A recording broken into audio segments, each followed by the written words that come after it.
What's going on, YouTube? This is SG1 Sports, and you're watching our SEC football channel. What a talented roster this LSU team had in 2019. Obviously, it led them all the way to a national championship. They lost a lot of players, though, from that season, from that team.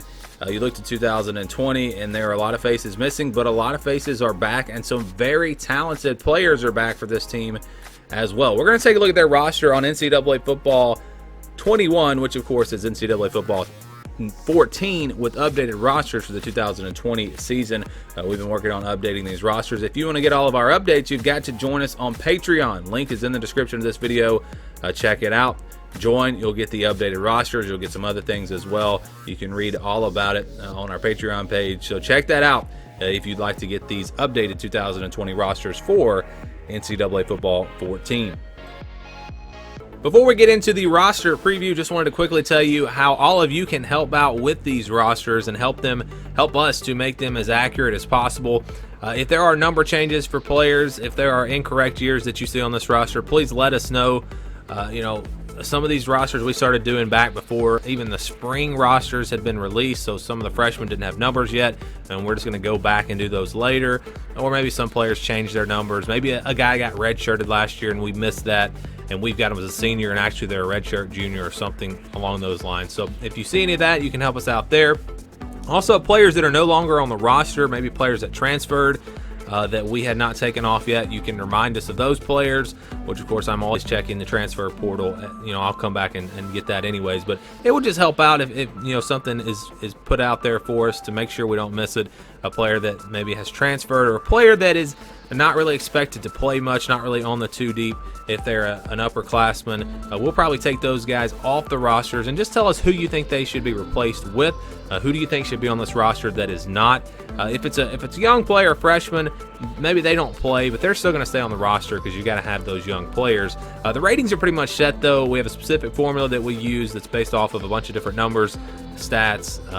We use NFL Draft Scout for 40 times. If a player's not on there, we use their recruiting rating. A lot of different things. I'm not going to get into all of that, but those are pretty much set. You can make suggestions if you think a guy should go up or down if you'd like, but they're probably not going to change, at least until the depth charts come out, because at that point we will make some adjustments. We're not going to have a backup running back rated higher than a starting running back.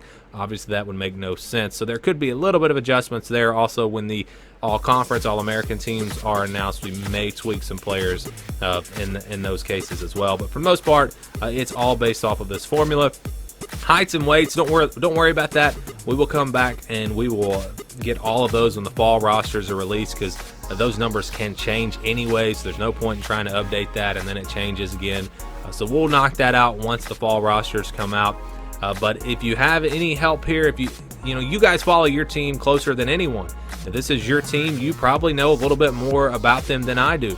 And maybe you know some things that I just have missed or whatever. You can help us make these rosters as accurate as possible by giving us this information. I'll be constantly coming back and checking these comments. When I see something that jumps out, I'll make a note, and when I get back on that team, I will make the adjustments. And you will, again, have a chance to get these rosters, even if you don't join us on Patreon. Of course, if you join us on Patreon, you can get these rosters right now. You can get all the updates, and I really would encourage you to do that just to help us to kind of speed up this process with a little bit of funding. But if you can't, that's fine. We will probably, more than likely, we're going to release these rosters once they're complete. So it may be August or whatever, but we will give them out for free at some point. And also, you can just help us to make sure our simulations are as accurate as possible as we begin to ramp those up as well. But if you have any information here, please feel free to comment down below and give us any updates that we need to make. All right, here are the top players for the LSU Tigers, and what do you notice when you look at this screen? 3 players, 98 overall. Those are actually the top 3 players in the entire SEC. The top 3 players in the entire SEC all belong to LSU. But LSU does not have the highest overall for a team. I believe that goes to Alabama, and I think Georgia is number 2. LSU maybe was number 3. I believe LSU is number 3 in overall rating. So they've got some really talented players, and I think we already knew that. You see Jamar Chase at wide receiver. He is a 98 overall. Derek Stingley Jr. 98 as well, and Jacoby Stevens 98. All 3 guys I think are future NFL players and 3 of the most talented players in the country this season.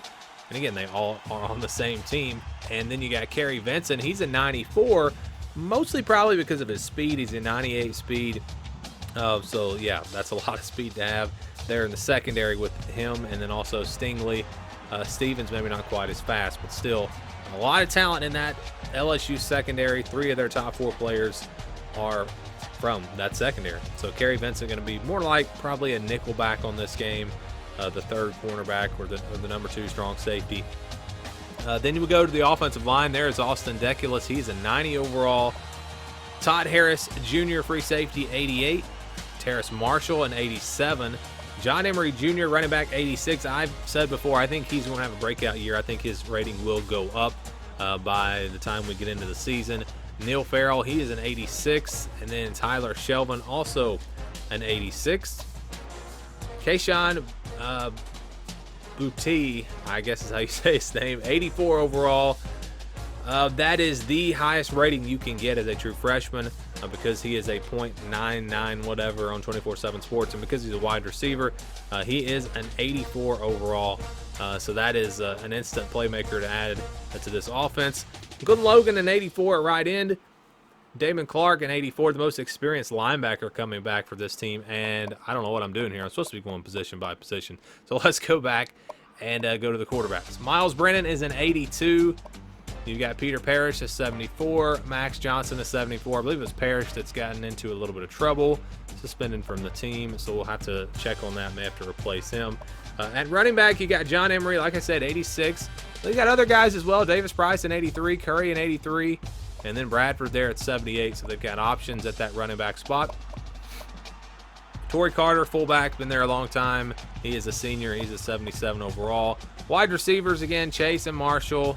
And the freshman there, 84. We showed you them. Trey Palmer is an 80. Racy McMath, senior, 77. Devontae Lee, 77. Coy Moore, 74. Alex Adams, 73. Trey Jenkins, 72. And then John Trey Kirkland, a 71. At tight end, there is Jamal Pettigrew. There is Eric Gilbert, who we listed as one of the top 10 players on this team for next season. I think he's going to make a big impact. But as of now, of course, we have nothing to base his rating off of besides his recruiting rating, and that's why he is just an 81. You've also got TK McClendon. He's a 79, and Cole Taylor, a 72. I think they've got some options here at tight end. We'll see how that plays out. Offensive line, one of the areas of concern, I think, for this LSU team. You got Rosenthal, a 79, Dumerville, a 78, and Cameron Wire, a 71. Ed Ingram, an 80, and Marlon Martinez, 72. Because they lost so much on this offensive line, it was kind of tough to figure out exactly where everyone's going to play. So again, if there are any changes that you think need to be made, please feel free to comment down below with those. Chasen Hines, a 77, and Charles Turner, a 70. Cardell Thomas, 79. Anthony Bradford, 75. And then at right tackle, Austin Deculus, a 70. Perry, 72. And Savage, is 71. Going to the defensive side of the ball now, Neil Farrell is an 86. Ojulari, a 78, and Gay, a 71. Right end, Glenn Logan, 84. Jarrell Cherry, a 75. Defensive tackle, Tyler Sheldon, 86. Jaqueline Roy, an 81. And then you got Ika, who could be a big-time playmaker for this team. Was a freshman last year, got some significant playing time. Watch for him to maybe be a breakout star for them. Guillory, a 78. Eric Taylor, 74. And Joseph Evans, a 72. Left outside linebacker Dante Starks, 76. Ray Thornton, a 75. Sonny Funya, a 69. Middle linebacker Clark is an 84. Josh White, 79. And Sampa, 79. Right outside linebacker Micah Baskerville, an 80. Philip Webb, an 80. Andre Anthony, 75. And Trevez Moore, a 73. Going to cornerback now, of course, we showed you Stingley, 98. Check out his agility, check out his acceleration. Both are 99. Cordell Flott, 82. Elias Ricks, true freshman coming in. He's an 82. He's a guy that I think has a chance to make an immediate impact. Could wind up actually being a starter. I think he could pass Flott. We'll see how that goes. Jay Ward, a 71, and Ray Darius Jones, a 71.